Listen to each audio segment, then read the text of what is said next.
Dengan dilaporkannya Rismon oleh JK ke Bareskrim Polri, maka Rismon kini menghadapi 3 perkara hukum di kepolisian. Lalu akankah status Rismon ini akan menggagalkan rencana kubu Jokowi menjadikan Rismon sebagai saksi mahkota di persidangan kelak?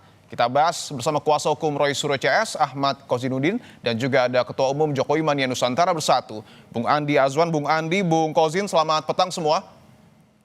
Selamat petang, Dipo. Selamat petang, Dipo. Siap, saya ingin ke Bung Andi terlebih dahulu bahwa kubu Anda sempat menyinggung Rismon Sianipar akan menjadi saksi mahkota dalam kasus ijazah. Di tengah pelaporan yang kemudian begitu banyak dilayangkan kepada Rismon, Anda masih meyakini, Bung Andi, bahwa Rismon dapat menunaikan tugas ini?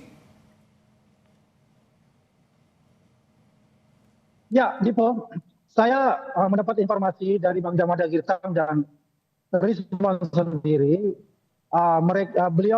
Saudara Rismon sudah menandatangani BAP sebagai saksi mahkota dalam persidangan nanti di pengadilan untuk ijazah asli Pak Jokowi yang dituduh palsu itu. Begitu, Dipo. Oke, tapi ketika kita berbicara soal begitu banyak pelaporan yang kemudian dilayangkan kepada Rismon, kita sebut saja misalnya Pak JK yang kemudian melaporkan Rismon ke Bareskrim Mabes Polri, apakah meskipun sudah ditandatangani Anda masih meyakini bahwa nanti di persidangan Rismon tetap akan melanggeng dengan tegas sebagai saksi mahkota atau justru ada ganjalan lain mungkin? Kita tetap akan berlangsung seperti itu. Kalau kita lihat saksi pelaporan LP terhadap Rismon itu kan belum semua final, ya kan? Itu kan pasti ada yang namanya klarifikasi dan sebagainya. Dan itu juga masih dalam taraf belum masuk ke penyelidikan.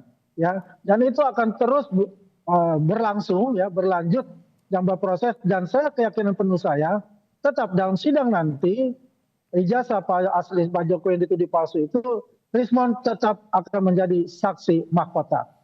Oke, saya ingin ke Bung Kozin bahwa tadi ditegaskan oleh Bung Andi, Rismon telah menandatangani untuk kemudian menjadi saksi mahkota di persidangan. Apakah ini tidak akan mengancam kubu Anda ketika Rismon mampu saja membongkar dapur penelitian dari kubu Roy Suryo CS? Ya, bismillahirrahmanirrahim. Saya pikir tidak sama sekali karena Rismon itu statusnya adalah saksi yang tercela, bukan saksi mahkota. Karena dia memiliki aib dari segi reputasi, di mana keterangannya berubah-ubah. Sebelumnya menyatakan palsu, sekarang asli. Boleh jadi setelah ada laporan dari Pak JK berubah lagi, ya, menjadi palsu, menjadi asli.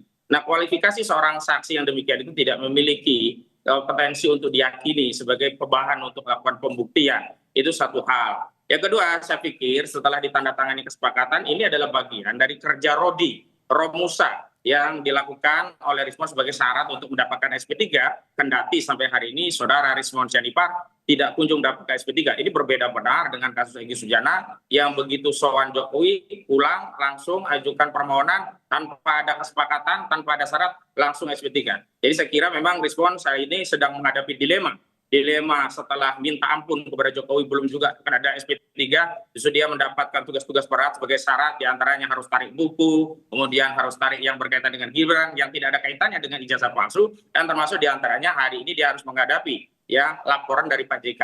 Tetapi saya yang menarik adalah hari ini kita bisa tahu bahwa saudara Jokowi sedang melakukan apa yang disebut strategi ekstensifikasi kasus dengan playing victim, yang menyatakan dirinya bukan pihak, ya, yang mengaku diberikan uang. Karena persoalannya yang dituduh didanai itu kan kami, bukan dari Joko Widodo, tapi tiba-tiba dia mengklarifikasi dia tidak mungkin mendanai. Memang bukan dia dalam konteks ini, tetapi dalam konteks yang lain, tentu banyaknya buzzer-buzzer yang tidak ada kaitannya dengan persoalan tiba-tiba ikut bersuara, mungkin itu, ya, yang penting untuk ditelusuri lebih lanjut. Dan terkait Roslio yang menyatakan harus diusut tuntas, ini berkaitan dengan tuduhan pada kami nyatakan tidak benar, dan belum lama ini kami memberikan respon yang sangat tegas mendukung Pak JK dalam laporannya, sekaligus menegaskan kami siap untuk menjadi saksi untuk menegaskan bahwa kami tidak pernah menerima uang sepeser pun baik dari Pak JK ataupun dari pihak-pihak lainnya, dan perjuangan untuk membongkar kasus ijazah palsu murni karena panggilan hati, begitu. Oke, saya ingin ke Bung Andi lagi. Bung Andi, bahwa Anda bersama dengan Rismon di podcast Anda sampai pada kesimpulan untuk kemudian aparat penegak hukum memeriksa perkara ijazah ini melalui sumber pendanaannya. Apa yang diceritakan Rismon kepada Anda, Bung Andi? Jadi saya ingin menjawab dulu apa yang dikatakan dari saudara Kozinudin itu. Ya, untuk SP3, saya punya keyakinan minggu depan ini akan diterbitkan SP3 untuk saudara Rismon. Ya, Jadi tidak ada perlambatan-perlambatan oleh pihak Polda Metro Jaya. Ya, apa yang dikatakan tadi kalau case-nya Bung Egy Sujana itu berbeda total dengan case yang dihadapi oleh saudara Rismon untuk itu. Tahapan-tahapan itu sudah dipenuhi semua, sudah ditandatangani semua oleh oleh pelapor ya, termasuk Pak Jokowi dan 3 yang lainnya. Dan itu sudah berproses dan saya punya keyakinan ya, minggu depan ini akan keluar SP3 untuk saudara Rismon itu. Kalau kasus ini melebar ke masalah pendanaan, memang di dalam podcast kami itu Rismon curhat ya mengenai sikap ataupun yang dilakukan oleh pihak dari kubu sebelah itu terhadap dirinya dan juga masalah pendanaan itu benar adanya apa yang dia katakan itu. Memang dia tidak menyebutkan siapa orangnya dan berapa amount-nya itu. Dia tidak menyebutkan itu. Tapi untuk bohir atau pendana itu adalah niscaya yang dia katakan. Dan itu dan keyakinan kita juga bahwa itu pasti ada untuk itu. Dan tidak ada sangkut pautnya kalau dikatakan dari saudara Husainuddin itu bahwasanya Pak Jokowi bermain playing victim, itu adalah asumsi dari saudara Husainuddin dan pihak sebelah itu karena kekhawatiran mereka bahwa ini akan P21 segera dan Rismon akan menjadi saksi mahkota untuk itu. Begitu, Diko. Oke, saya ingin ke Bung Kosin lagi. Silakan Anda menanggapi apa yang kemudian disampaikan oleh Bung Andi terkait dengan adanya bohir dalam kasus ijazah ini, Bung Kosin.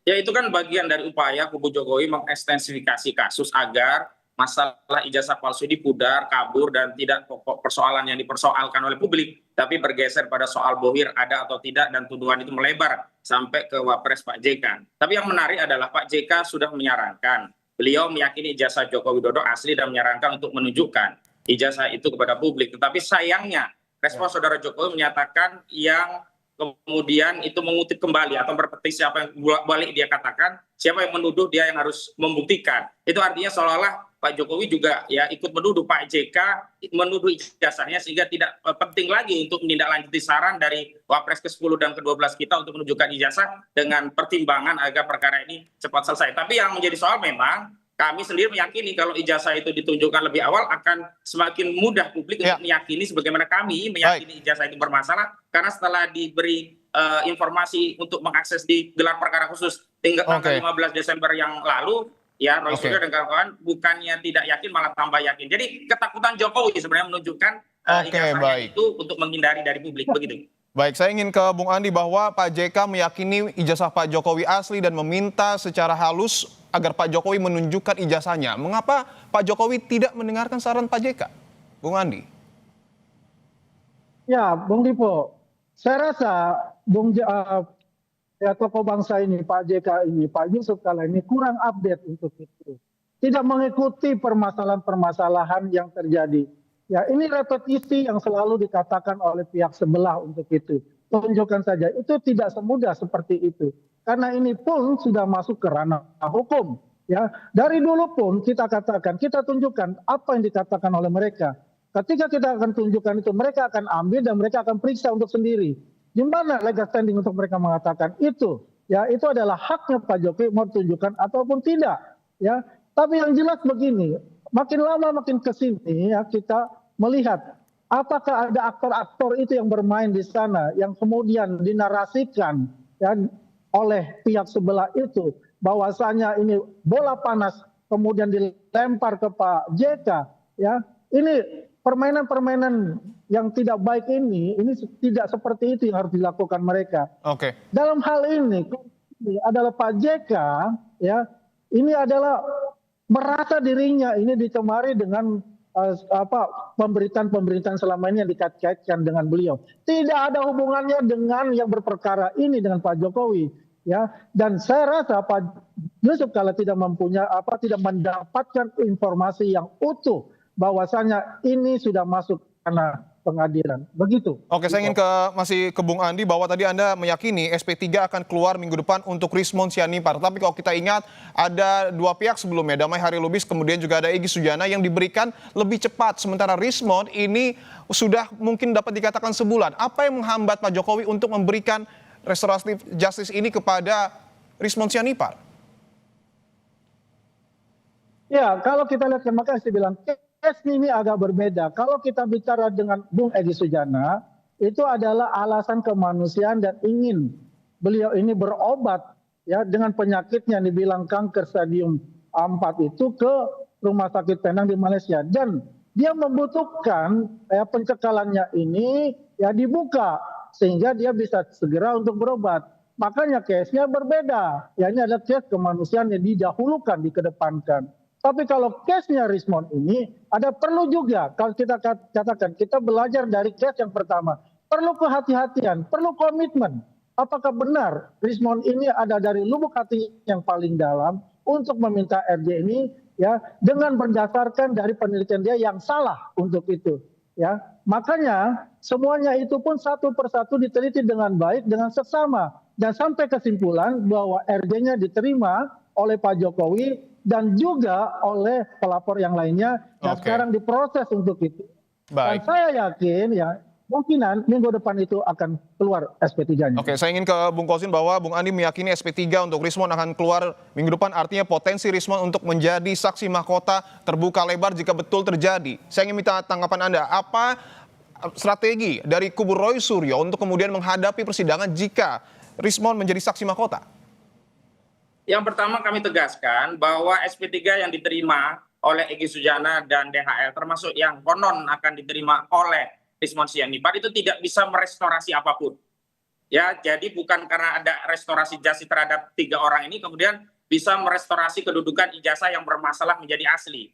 Karena persoalan ijazahnya itu sendiri sampai hari ini belum dibuktikan di pengadilan. Padahal tujuan restoratif justice itu adalah memulihkan keadilan pada keadaan semula. Makanya ini yang saya sebut SOP-nya mengikuti SOP Solo, tidak padat untuk pada prosedur KUHP. Sebagaimana ditegaskan oleh Bung Andi Azwan, tahapannya ini kan sedang berjalan. Ini berbeda sekali dengan masa Egy Sujana dan DHL yang tanpa tahapan langsung SP3. Nah, tapi kami melihat bahwa memang motif dan tujuan targetnya berbeda. Kalau Rismond ini memang sedang dijadikan sapi bajak untuk menjalankan sejumlah kerja rodi yang sudah ditetapkan Solo sebagai syarat dia untuk mendapatkan SP3. Karena itu sekali lagi kalaupun dia menjadi ahli maka tidak perlu kami membuat pertimbangan khusus atau antisipasi karena memang tidak bernilai ahli yang seperti ini. Apalagi dia status terlapor, apalagi juga dipersoalkan oleh Bung Andi Azwan dengan ijazah Yamaguchi S2 dan S3 yang palsu dan surat kematian yang bermasalah. Kita bisa sederhana saja menilai bagaimana mungkin orang bisa diambil keterangannya. Untuk urusan dirinya ya saja dia bisa mengaku sudah mati, apalagi untuk bohong yang lainnya. Dan keterangan bagi seorang pendusta itu tidak bernilai di depan pengadilan. Begitu menurut saya. Baik, kita akan tunggu apakah kemudian SP3 untuk Rismond Sianipar ini akan keluar minggu depan atau tidak. Kita akan tunggu bersama. Terima kasih Bung Andi Azwan dan juga Bung Ahmad Kosinudin telah bergabung di Kompas Petang. Sama-sama, Diko.